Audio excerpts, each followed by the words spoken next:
Hello everyone, welcome to GS tank. GS tank में आपका बहुत बहुत स्वागत है, जहां पे हम डिस्कस कर रहे हैं इंटायर इंडियन पॉलिटी यानी संपूर्ण भारतीय राज व्यवस्था पे। और कल हमने कंप्लीट किया था म्युनिसिपालिटी को। ठीक है, जो नगर पालिका जो पार्ट है हमारा, जो भाग नगर पालिका का 9A है, वो कल हमने कंप्लीट किया था। तो अगर आप उस वीडियो को अभी तक नहीं देखे हैं तो आप जाकर उस वीडियो को प्लेलिस्ट में देख सकते हैं, प्लेलिस्ट क्रिएट किया हुआ है। और यदि आप इस चैनल पे नए हैं तो आप इस चैनल को सब्सक्राइब कर लीजिए, वीडियो को लाइक और शेयर भी कर दीजिए, ताकि आपका कंसेप्ट जो है पॉलिटी का वो सही से क्लियर हो जाए। ठीक है, तो बात तो हो गया था हमारा म्युनिसिपैलिटी तक। तो उसके आगे मैंने आपको बताया था कि 9B पार्ट हमें पढ़ना नहीं है और 10 उतना इंपॉर्टेंट नहीं है, जो कि रिलेट करता है एससी एसटी एडमिनिस्ट्रेशन से। एससी एसटी प्रशासन से वो रिलेट करता है, तो वो हमें उतना इंपॉर्टेंट है नहीं और हम पढ़ेंगे भी नहीं उसको। ठीक है, तो आज हम बात करेंगे उसके अगला इंपॉर्टेंट पार्ट पे। ठीक है, जो कि है सेंटर स्टेट रिलेशन। ठीक है, तो सेंटर स्टेट रिलेशन जो है वो आज हम स्टार्ट करेंगे। तो आइए स्टार्ट करते हैं। सेंटर स्टेट रिलेशन बोले तो हिंदी में केंद्र राज्य संबंध। केंद्र राज्य संबंध, यही अगर इसके पार्ट की बात करें तो ये संविधान के पार्ट 11 में आता है। ठीक है, ये जो आता है वो संविधान के पार्ट 11 में आता है। और वहीं अगर हम बात करते हैं इसके अनुच्छेद का, तो ये किस आर्टिकल में आता है? तो ये आता है आर्टिकल 245 से लेके 263 तक।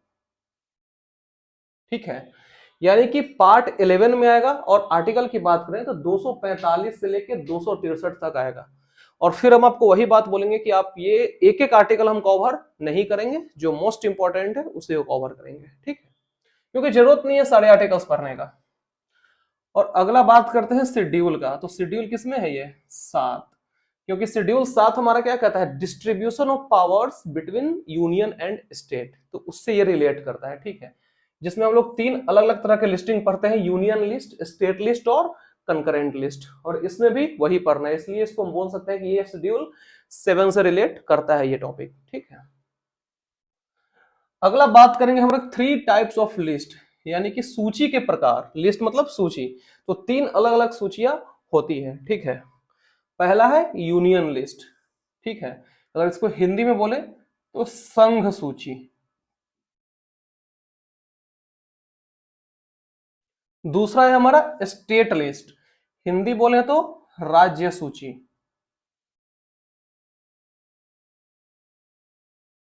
और तीसरा है कनकरेंट लिस्ट, इसके हिंदी की बात करें तो समवर्ती सूची। समवर्ती सूची। और संविधान में जो करेंट लिस्ट का प्रावधान लिया गया है वो किस देश से लिया गया है? वो लिया गया है ऑस्ट्रेलिया से।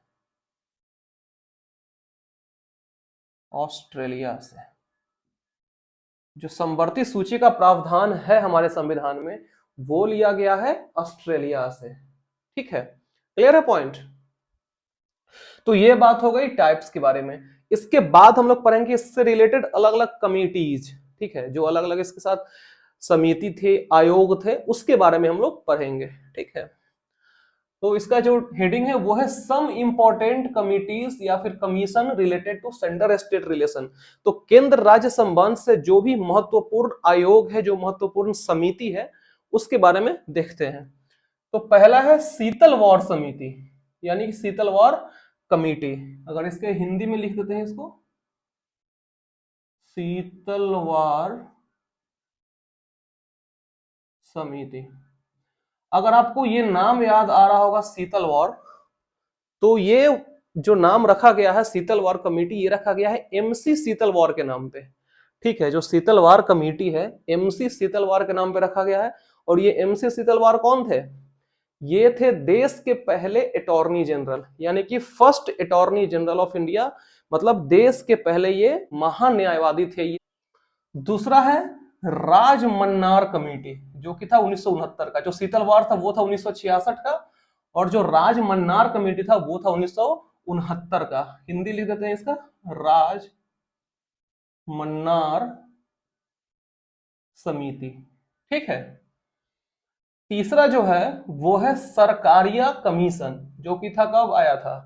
1983 में। मतलब इसको हिंदी में लिख सकते हैं सरकारिया आयोग। ठीक है। जो चौथा था वो था एम पंछी कमीशन, 2007। ठीक है, तो एम पंछी बोले या फिर इसको पंछी कमीशन ही लिखा हुआ रहता है। ठीक है, तो इसको हम लोग हिंदी में लिख देंगे पंछी आयोग। ठीक है, तो ये चार ऐसे कमेटी और कमीशन थे जो सेंटर स्टेट रिलेशन के लिए बनाए गए थे, जिनका गठन सेंटर स्टेट रिलेशन के लिए किया गया था। ठीक है, तो ये वो चार कमिटीज या कमीशन हैं। ठीक है, और अगर बात करते हैं कि ये इनका काम क्या था, तो ये समितियां सलाह या सुझाव देते थे और सुधार लाया जाता था। मतलब इनके सिफारिश पे जो है सो सलाह भी ये देते थे। ठीक है, और सुधार लाया जाता था। ठीक है, मतलब जो सुधार को क्या बोल सकते हैं? रिफॉर्म्स। जो आप सुनते हैं ना कि इस फील्ड में सुधार आया, उस फील्ड में सुधार आया, ठीक उसी तरह जो सेंटर स्टेट रिलेशन में जो सुधार लाया जाता था वो इन्हीं के सुझाव पे या सलाह पे लाया जाता था। ठीक है, क्लियर है इतना पॉइंट? तो अब इसको एक बार नोट डाउन या स्क्रीनशॉट इतना को ले लीजिए, फिर पढ़ते हैं इन तीनों को डिटेल्स में, यानी कि यूनियन लिस्ट, स्टेट लिस्ट और कंकरेंट लिस्ट को डिटेल्स में। ये चारों को डिटेल्स पढ़ने की जरूरत नहीं है, सिर्फ नॉलेज के लिए हम आपको बता दी है कि ये चार कमिटीज रिलेट करते हैं। ये कमिटीज के बारे में पढ़ना उतना इंपॉर्टेंट नहीं है, इससे अंदर से क्वेश्चन इससे नहीं पूछा जाता है, इसलिए हम सिर्फ आपको नाम बता दिए ताकि आपके नॉलेज में रहे कि ये है। क्योंकि क्वेश्चन ऐसा पूछा जा सकता है, जैसे पूछ देगा कि बताइए राज मन्नार कमेटी किससे रिलेट करता है, शीतलवार कमेटी किससे रिलेट करता है, पंछी आयोग किससे रिलेट करता है, बस वो आपको जानना है। ठीक है, इसके इन डिटेल्स नहीं पढ़ना है उतना। ठीक है, तो आप स्क्रीनशॉट इसका ले लीजिए। आइए अब देखते हैं तीनों लिस्ट, यानी यूनियन, स्टेट और कंकरेंट लिस्टों को डिटेल्स में। ठीक है, तो पहला है यूनियन लिस्ट, हिंदी तो आपको पता ही है, संघ सूची। ठीक है, फिर भी लिख देते हैं संघ सूची। ठीक है, इसमें क्या है कि इसमें विषय बनाने का अधिकार संसद या संघ सरकार को है। ठीक है, कहने का मतलब है कि अगर संघ सूची में कोई विषय बनाना है, ठीक है, कोई विषय बनाना है संघ सूची में, तो उसका राइट्स यानी कि उसका पावर किसके पास है? संसद के पास है, इंडियन पार्लियामेंट के पास है, यानी बोले तो सेंट्रल गवर्नमेंट के पास है, संघ सरकार के पास है। ठीक है, अगला बात करेंगे कि कुल विषयों की संख्या जो कि पहले थी, यानी कि यूनियन लिस्ट में जो पहले कुल विषयों की संख्या थी वो कितनी थी? वो थी 97, यानी 97। और अब कितना है कुल विषय? वर्तमान में है 100। ठीक है, तो इसके लिए क्या हुआ? 3 ऐड किया गया। 3 तो ऐड किया गया, लेकिन ये 3 कैसे ऐड किया गया? तो ये तीनों ऐड किया गया 42वां 42nd कॉन्स्टिट्यूशनल अमेंडमेंट एक्ट 1976 के तहत। यानी कि जो 3 विषय का एडिशन हुआ वो हुआ है 42वां संविधान संशोधन अधिनियम 1976 के तहत। ठीक है, क्लियर है? अगला है कि विषय को जोड़ने या हटाने के लिए, यानी कि यूनियन लिस्ट में कोई सब्जेक्ट को ऐड करने के लिए या डिलीट करने के लिए, यानी कि रिमूव करने के लिए क्या करना पड़ता है? संविधान संशोधन लाना पड़ता है। संविधान संशोधन विधेयक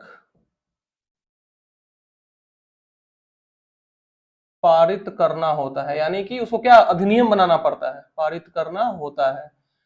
मतलब CAB यानी कॉन्स्टिट्यूशनल अमेंडमेंट बिल जब पास हो जाएगा तो क्या बन जाएगा? Constitutional amendment act. तो जो विषय को जोड़ने हटाने के लिए वही CAA को लाना पड़ता है, यानी कि अगर सिंपली बोले तो CAA को लाना पड़ता है। ठीक है, क्लियर है पॉइंट? अगला है कि some important subject in union list, यानी कि यूनियन लिस्ट से रिलेटेड कुछ इंपॉर्टेंट सब्जेक्ट है जो कि कभी कभी एग्जाम में पूछे जाते हैं। पूछ दिया कि रेलवे किस लिस्ट में आता है, बैंकिंग किस लिस्ट में आता है, इसलिए 8-10 हमने यहाँ पे लिख दिया है। ठीक है, जिसमें क्या है? RBI है, ठीक है, सेंसस मतलब जनगणना है, आर्म्ड फोर्सेस यानी कि सैन्य बल इसी में आता है, ठीक है। इंटरनेशनल रिलेशन, अंतरराष्ट्रीय जो संबंध है वो भी इसी में आता है।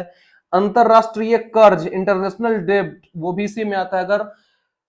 अगर यूनियन किसी से उधार ले लिया है, कर्ज ले लिया है, तो वो किस में आएगा? यूनियन लिस्ट में आएगा। ठीक है। अगला है CBI, central board bureau of investigation, भी इसी में आएगा। पोस्ट ऑफिस, डाकघर भी इसी में आता है।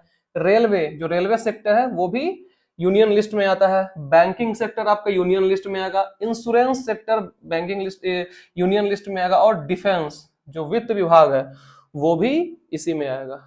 सॉरी, रक्षा विभाग भी इसी में आएगा। ठीक है, क्लियर ये पॉइंट? ये हो गया आपका यूनियन लिस्ट। ठीक है। इसके बाद बात करेंगे हम लोग स्टेट लिस्ट का, राज्य सूची के बारे में। ठीक है, राज्य सूची। इसके केस में क्या था कि विषय बनाने का अधिकार संसद के पास था। इसके केस में क्या है कि विषय बनाने का अधिकार राज्य विधानमंडल के पास होता है, राज्य सरकार के पास होता है। ठीक है। अगर स्टेट लिस्ट में किसी सब्जेक्ट को ऐड करना है, डिलीट करना है, तो ये पावर किसके पास है? राज्य सरकार के पास है। ठीक है। यही बात करते हैं कि कुल विषय, यानी कि ठीक इसी तरह जब कुल विषयों की संख्या यूनियन लिस्ट में पहले था 97 और स्टेट लिस्ट में पहले था कितना? 66। ठीक है। और अभी कितना है वर्तमान में? 61 है। यानी कि 5 घटा दिया गया है। ठीक है, -5 हो गया। यहाँ पे +3 हुआ था और यहाँ पे -5 हुआ है। और ये भी उसी संशोधन के थ्रू हुआ है, 42nd कॉन्स्टिट्यूशनल अमेंडमेंट एक्ट 1976। यानी कि स्टेट लिस्ट में जो 5 विषय को हटाया गया है, वो हटाया गया है 42वां संविधान संशोधन अधिनियम 1976 के तहत। ठीक है, क्लियर है पॉइंट? ये बात हो गई हमारा स्टेट लिस्ट का। ठीक है। अब बात करेंगे हम लोग कंकरेंट लिस्ट का। हिंदी से पता है आपको, समवर्ती सूची। लिया गया ऑस्ट्रेलिया से, ये आपको मैंने बता दिया है। ठीक है। इसमें क्या है कि विषय केंद्र और राज्य दोनों मिलके बनाते हैं। यूनियन के केस में सिर्फ पार्लियामेंट, यानी कि जो इंडियन गवर्नमेंट है वो बनाएगी, सेंट्रल करने का मतलब है। स्टेट के केस में क्या है कि राज्य विधानमंडल बनाएगा। और कंकरेंट के केस में क्या है कि केंद्र और राज्य, सेंटर और स्टेट दोनों मिलके बनाएगा। यानी कि बोल सकते हैं इसमें government of India plus state legislature. यहां से तो आपको क्लियर हो गया होगा। भारत सरकार प्लस राज्य विधानमंडल, ये दोनों मिलके इसमें क्या करेगा? विषय बनाएगा। क्लियर है पॉइंट? अगला है कुल विषय। पहले यहां भी आप लोग पढ़ लिया पहले कितना कुल विषय था। यहां भी आपने देखा कि पहले कितना कुल विषय था। अब देखेंगे हम लोग कंकरेंट में, तो इसमें पहले था कितना? 47। और कुल विषय वर्तमान में कितना है? 52। यहाँ क्या हुआ है? यहाँ पे 5 ऐड हुआ है। और ये 5 ऐड कैसे हुआ है? सेम 42वां संविधान संशोधन अधिनियम 1976 के तहत। ठीक है। ये जो 5 ऐड किया गया है सब्जेक्ट कंकरेंट लिस्ट में, वो भी 42वां संविधान संशोधन अधिनियम 1976 के तहत ही ऐड किया गया है। ठीक है। अब आपको धीरे धीरे ये समझ आ रहा होगा कि 42वां संविधान संशोधन अधिनियम को मिनी कॉन्स्टिट्यूशन, लघु संविधान क्यों कहा जाता है। कितना कुछ इसमें हुआ है। जब हम लोग सेपरेट अमेंडमेंट पढ़ेंगे उस समय इसके बारे में पढ़ेंगे तो आपको पूरा अच्छा समझ में आ जाएगा कि इसको क्यों कहा जाता है, इतना कुछ हुआ है इसमें। ठीक है, तो आप इसको नोट डाउन या स्क्रीनशॉट ले लीजिए, फिर इसके आगे आते हैं। तो अभी हमने देखा कि कंकरेंट लिस्ट में पहले 47 सब्जेक्ट थे और अभी 52 हो गए, यानी कि 5 ऐड हुए हैं। ठीक है। तो वो जो 5 ऐड हुए हैं ये यही पांचों सब्जेक्ट हैं। ठीक है। एजुकेशन यानी शिक्षा, फॉरेस्ट यानी वन, वेट एंड मेजर यानी कि जो वजन और माप है वो, प्रोटेक्शन ऑफ वाइल्ड लाइफ यानी कि वन्य जीव का जो रक्षा है, और एडमिनिस्ट्रेशन ऑफ जस्टिस यानी कि न्याय का जो प्रशासन है, न्याय प्रशासन, उसको। तो ये जो 5 सब्जेक्ट है इसको यहां पे लिखेंगे स्टेट लिस्ट से कंकरेंट लिस्ट में लाया गया है। कंकरेंट लिस्ट में लाया गया है। ठीक है। जो 47 से 52 हुआ है +5, वो +5 यही है। क्लियर है पॉइंट? ये 5 सब्जेक्ट है जो कि स्टेट से कंकरेंट में लाया गया है। ठीक है, क्लियर है पॉइंट? अब अगला पॉइंट एक नोट का है। ठीक है, तो नोट क्या कहता है कि जब जनता के महत्व के लिए लगे कि कोई विषय बनाना अति आवश्यक है तो केंद्र अपनी अवशिष्ट शक्तियों का प्रयोग कर सकती है। मतलब जब केंद्र को लगेगा कि नहीं, अब जनता के लिए विषय बनाना बहुत ही ज्यादा जरूरी है उसके भलाई के लिए। अब आजकल सरकार कितना भलाई करती है वो तो आपको पता ही है, लेकिन संविधान के हिसाब से अगर केंद्र को भलाई के लिए कोई इंपॉर्टेंट सब्जेक्ट बनाना है, कोई एकदम अति आवश्यक सब्जेक्ट बनाना है, तो वो अपना अवशिष्ट शक्तियों का प्रयोग करके बना सकती है। और हम आपको बता दें कि जो अवशिष्ट शक्तियां हैं ये किसी सूची में नहीं आता है। अगर आप सोच रहे होंगे कि जो रेसिड्यूरी पावर यानी अवशिष्ट शक्ति है वो किसी लिस्ट में आता है, यानी कि यूनियन स्टेट कंकरेंट, तो ऐसा नहीं है, ये किसी लिस्ट में नहीं आता है। ठीक है, अवशिष्ट शक्तियों का अगर इंग्लिश की बात करें तो इसका इंग्लिश होता है रेसिड्यूरी पावर, रेसिड्यूरी पावर्स। ठीक है, और यदि हम बात करें कि ये किस देश के संविधान से लिया गया है रेसिड्यूरी पावर, तो ये लिया गया है कनाडा से। ठीक है, जो रेसिड्यूरी पावर का जो कंसेप्ट है ये कहां से लिया गया है, ये कनाडा से लिया गया है संविधान में। ठीक है, और जो रेसिड्यूरी पावर है वो कौन से आर्टिकल में आता है, ये आता है आर्टिकल 248 में। आर्टिकल 248 जो है वो रेसिड्यूरी पावर से डील करता है। ठीक है, क्लियर इतना पॉइंट? अब हम लोग बात करें कुछ इंपॉर्टेंट आर्टिकल्स का। मैंने शुरू में आपको बताया था कि जो जो इंपॉर्टेंट आर्टिकल्स है 245 से लेकर 263 के बीच में वो हम डिस्कस करेंगे। ठीक है, तो आइए देखते हैं पहला इंपॉर्टेंट आर्टिकल जो कि आर्टिकल 249। ये क्या कहता है कि राज्य सूची के विषय में विधि या कानून बनाने का अधिकार राज्यसभा संसद को देती है। ठीक है, अगर राज्य सूची में कोई विषय बनाना है, ठीक है, तो उस केस में क्या है कि उसका जो अधिकार है, वो कानून का जो अधिकार है वो राज्यसभा संसद को देती है। ठीक है, और अगर आपने पढ़ा होगा राज्यसभा टॉपिक, ठीक है, तो उसमें मैंने आपको ये बताया था कि ये जो आर्टिकल 249 के तहत ये जो आता है कानून बनाने का अधिकार राज्यसभा संसद को देता है, ये राज्यसभा का एक्सक्लूसिव पावर होता है। समझे, ये आता है exclusive power of RS, Rajya Sabha. उम्मीद करते हैं कि आपको याद आ गया होगा आर्टिकल 249। ठीक है, इसलिए ये इंपॉर्टेंट हो जाता है। अगला है आर्टिकल 253। आई होप कि ये पॉइंट आपको क्लियर हो गया हो। तो आर्टिकल 253 क्या कहता है कि संसद किसी भी अंतरराष्ट्रीय संधि को राज्य में लागू कर सकती है बिना राज्य के अनुमति के। कोई इंटरनेशनल अलायंस है, ठीक है, कोई अंतरराष्ट्रीय संधि, उसको इंग्लिश में बोलते हैं इंटरनेशनल अलायंस। ठीक है, तो उसको संसद को किसी राज्य में लागू करना है, किसी देश के साथ संधि हो गया, अब उसको संसद को किसी राज्य में लागू करना है, तो राज्य में लागू करने के लिए वो परमिशन नहीं लेगा, ना वो गवर्नर से परमिशन लेगा, ना वो चीफ मिनिस्टर से परमिशन लेगा, वो डायरेक्ट लागू कर देगा। ठीक है, यानी कि वो नहीं पूछेगा कि हाँ सीएम साहब आपका स्टेट में ये लागू करें, हाँ गवर्नर साहब हम आपके स्टेट में लागू करें, तो ऐसा नहीं है, संसद परमिशन नहीं लेगा, वो डायरेक्ट लागू कर देगा। ठीक है, आर्टिकल 253 के तहत। ठीक है, क्लियर है पॉइंट? अगला इंपॉर्टेंट है वो है आर्टिकल 262। ठीक है, इसमें कहता है कि दो या दो से अधिक राज्यों के बीच उत्पन्न नदी विवाद सुलझाने के लिए सेवानिवृत्त जजों का समूह बनाया जाता है जिसे न्यायाधिकरण बोलते हैं। बात ऐसा है कि जो नदी होता है ना वो आता है राज्य सूची में, इसी के लिए जो यहां पे है वो विवाद होता है। तो आर्टिकल 262 ये कहता है कि अगर दो या दो से अधिक राज्यों के बीच अगर नदी विवाद उत्पन्न हो जाता है तो उसको सुलझाने के लिए रिटायर्ड जज को लाना पड़ता है, यानी कि उसका समूह बनाया जाता है। ठीक है, उसको क्या बोलते हैं, न्यायाधिकरण। अगर इसके इंग्लिश की बात करें तो इसको इंग्लिश बोलते हैं ट्रिब्यूनल्स। ठीक है, ट्रिब्यूनल्स के बारे में हम लोग पढ़ेंगे जब पार्ट 14A पढ़ेंगे। ठीक है, उसको थोड़ा सा और डिटेल्स में पढ़ेंगे। अभी बस आप सिंपली ये समझिए कि जो सेवानिवृत्त यानी कि रिटायर्ड जज का जो समूह बनाया जाता है उसको क्या बोलते हैं, न्यायाधिकरण बोलते हैं, उस विवाद को सुलझाने के लिए। ठीक है, ट्रिब्यूनल्स का बात करें तो संविधान में पार्ट में 14A में है, इसको भी डिटेल्स में हम लोग पढ़ेंगे आगे। ठीक है, घबराना नहीं है। तो ये पॉइंट क्लियर है आपका। बस वो विवाद सुलझाने के लिए ऐसा किया जाता है। ठीक है।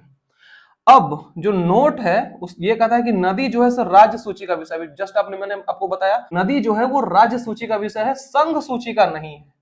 ठीक है। अभी आपने देखा होगा कावेरी जल विवाद को लेके, ठीक है, वो इसके एग्जाम्पल में आप लिख सकते हैं। ठीक है, क्लियर ये पॉइंट आर्टिकल 262। आई होप कि ये सारा आर्टिकल्स तीनों क्लियर होगा हो, और ये तो क्लियर हो ही गया होगा। ठीक है, तो आप इसको नोट डाउन या स्क्रीनशॉट ले लीजिए। एक और आर्टिकल है वो भी देख लेते हैं। अगला जो इंपॉर्टेंट आर्टिकल है, ये लास्ट है, ठीक है, वो है आर्टिकल 263। ठीक है, जो अनुच्छेद 263 है वो क्या कहता है, वो है अंतरराज्यीय परिषद से रिलेटेड। इंग्लिश बोले तो इंटर स्टेट काउंसिल, अंतरराज्यीय परिषद, इंटर स्टेट काउंसिल से ये रिलेटेड है। ठीक है, इसमें होता क्या है कि इसका गठन राज्यों के बीच विवाद सुलझाने के लिए किया जाता है। अगर राज्यों के बीच विवाद हो जाता है, राज्यों के बीच विवाद उत्पन्न हो जाता है, तो उसके लिए अंतरराज्यीय परिषद का गठन किया जाता है। ठीक है, अगर बात करें कि इसमें सदस्य कौन कौन होते हैं, तो इसमें सदस्य होते हैं सभी राज्यों के मुख्यमंत्री। ठीक है, जिसमें सदस्य होंगे वो सभी राज्यों के सीएम होते हैं। ठीक है, और प्लस कुछ कैबिनेट मंत्री सदस्य, यानी कि कुछ कैबिनेट के मिनिस्टर्स भी इसमें होते हैं, यानी कि सभी राज्यों के मुख्यमंत्री प्लस कुछ कैबिनेट मंत्री के सदस्य। ठीक है, अगला है कि इसमें अध्यक्षता इसका कौन करता है, तो इसका अध्यक्षता करते हैं प्रधानमंत्री। ठीक है, सदस्य होंगे ये मुख्यमंत्री प्लस कैबिनेट मंत्री, और अध्यक्षता करेंगे कौन, प्रधानमंत्री। ठीक है, क्लियर है पॉइंट। तो ये हो गया आपका आर्टिकल 263, और इसी के साथ हमारा जो इन सेंटर स्टेट रिलेशन जो है वो कंप्लीट हो गया है। ठीक है, जिसमें हमने आपको पूरा हर कुछ कवर करने की कोशिश की है, और एकदम आसान भाषा में, ताकि आपको अच्छे से समझ में आ जाए, कोई परेशानी ना हो। ठीक है, तो ये हमारा कंप्लीट हो गया है। ठीक है, तो ये आपको आज का वीडियो कैसा लगा, ये मुझे कमेंट सेक्शन में आप जरूर बताइए। आप लोग कमेंट करते नहीं, कमेंट किया कीजिए और बताइए कि आपको कैसा लगा है। ठीक है, तो पार्ट 11 तो हमारा कंप्लीट हो गया है। ठीक है, ये कंप्लीट हो गया है। अब अगले क्लास में हम लोग स्टार्ट करेंगे पार्ट 12।